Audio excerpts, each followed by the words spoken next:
Herkese merhaba, herkese sağlıklı günler diliyorum. Şimdi bu görmüş olduğunuz eski TV ünitesi. Peki bu eski TV ünitesinden biz ne yapabiliriz? Peki bu eski TV ünitesini şömineye dönüştürebiliriz diyorsam, acaba bu sizin için ne ifade ediyor? Acaba bu şömineye dönüşebilir mi? Ya da nasıl dönüşebilir? Şimdi başlayalım.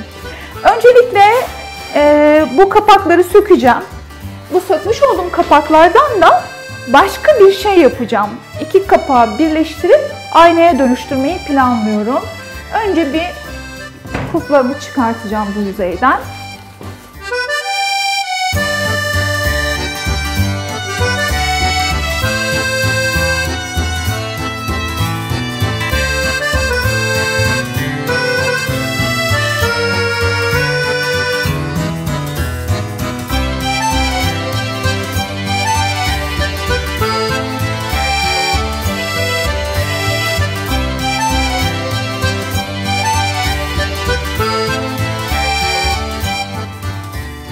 Yüzeyde meydana gelen kusurlar için de çelik macun kullanacağım. Çelik macunu önce tablama alıyorum. Kullanacağım kadar. İçerisine çok azıcık sertleştiricimden sıkıyorum. Sonra da macunumu karıştırıyorum.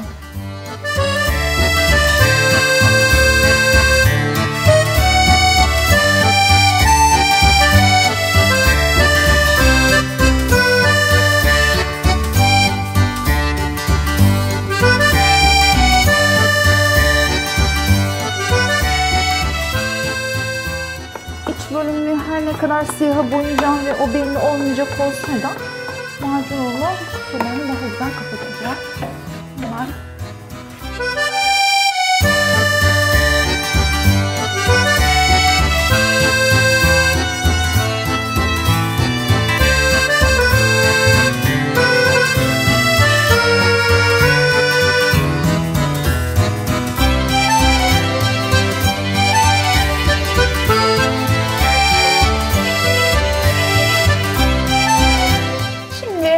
Kuruduktan sonra zımpara yapacağız yüzeyi.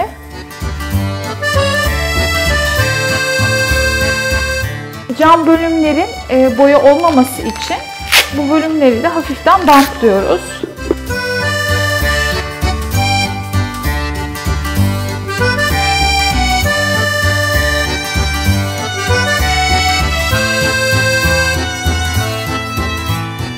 TV ünitesini şömineye dönüştüreceğimiz için ekstradan tekrar yüzeye oymalar yapıştıracağız ki o şömine formunu vermek aslında amacımız. Çünkü böyle ayakları görünüyor. O ayakları yok etmek. Tam alt bölüme takacağım bu oymayı. Amacımız TV ünitesinden şömineye dönüştürmek olduğu için ekstradan aplikler takıyoruz ki tamamen formunu değiştirmek için. Şimdi hızlı oymalarımızı boyuyoruz. Yine hibrit Mud Surface kullanıyoruz boya olarak. Verichalky de kullanabilirsiniz ama hibrit Mud Surface biraz daha sağlam bir boyadır. O yüzden onu kullanıyoruz. Fırçamız kuru veya nemli fark etmez ama fırça ile boyama işlemi yaparken mutlaka fırçanızı hafiften ıslatın. Tüm yüzeyi siyah renge boyuyoruz. Böyle siyah ve şık bir şömine yapmaya çalışıyoruz.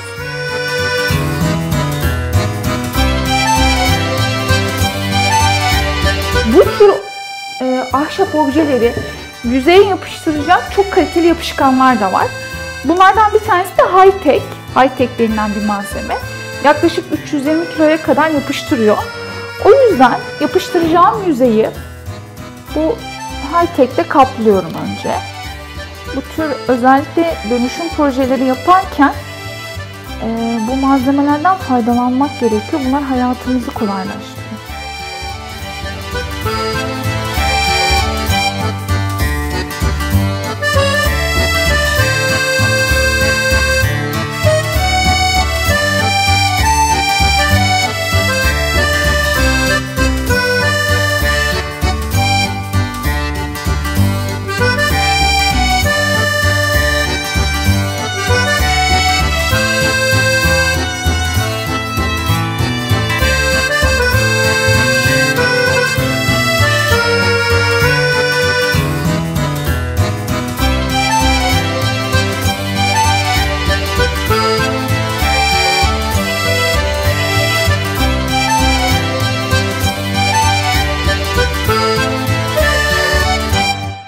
tüm yüzeyi siyah renge boyadık. Apliklerimizi ve oymalarımızı da boyadık.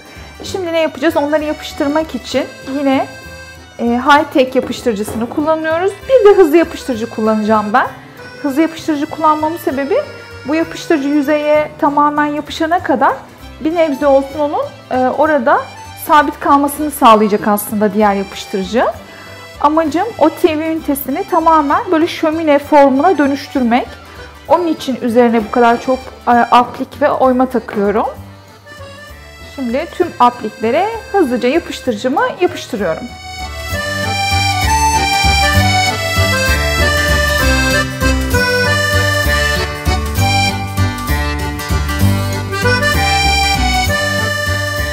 Şimdi nereye yapıştıracağıma karar veriyorum. Ara bölümlere de high-tech sürmediğim bölümlere hızlı yapıştırıcı yapıştıracağım ki o da o bölümde bir nebze olsun hızlı durması için. Çünkü çok ağır bir oyma. Belki yüzeyle tam tutunamayabilir. Daha hızlı tutması için biraz da bunu kullanıyorum. Tabii her yerine değil, bazı formlara, bazı bölümlere. Şimdi formumuzu oluşturduk yaklaşık olarak. Evet, bu tamam diyoruz. Tamam olduğu zaman da üzerine sıkacağız şimdi.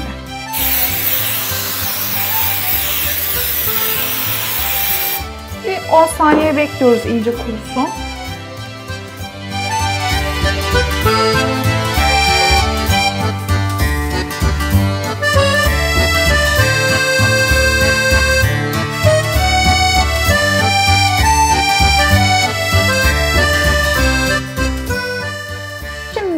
Arka kısmına metallerimizi koyduk. İki camımızı sabitlememiz gerekiyor. Onları da takıyoruz bir güzel.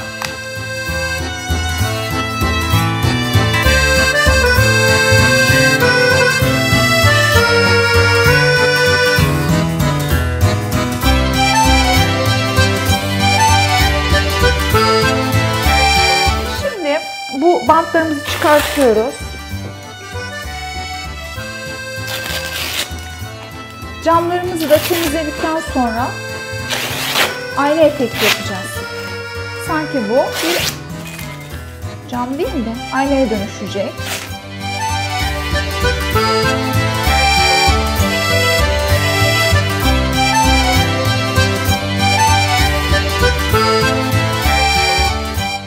Evet, şimdi apliklerimizi yapıştırıyoruz. Bu sefer hızlı yapıştırıcı kullanıyoruz çünkü bunlar küçük.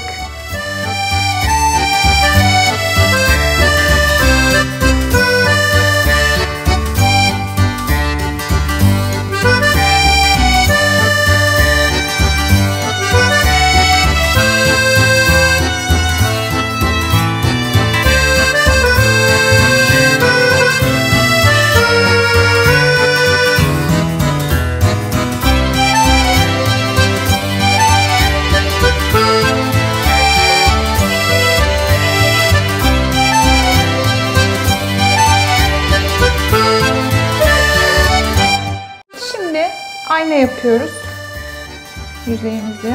Biraz eskimiş ayna yapacağız. O yüzden mükemmel yapmaya çalışmıyorum.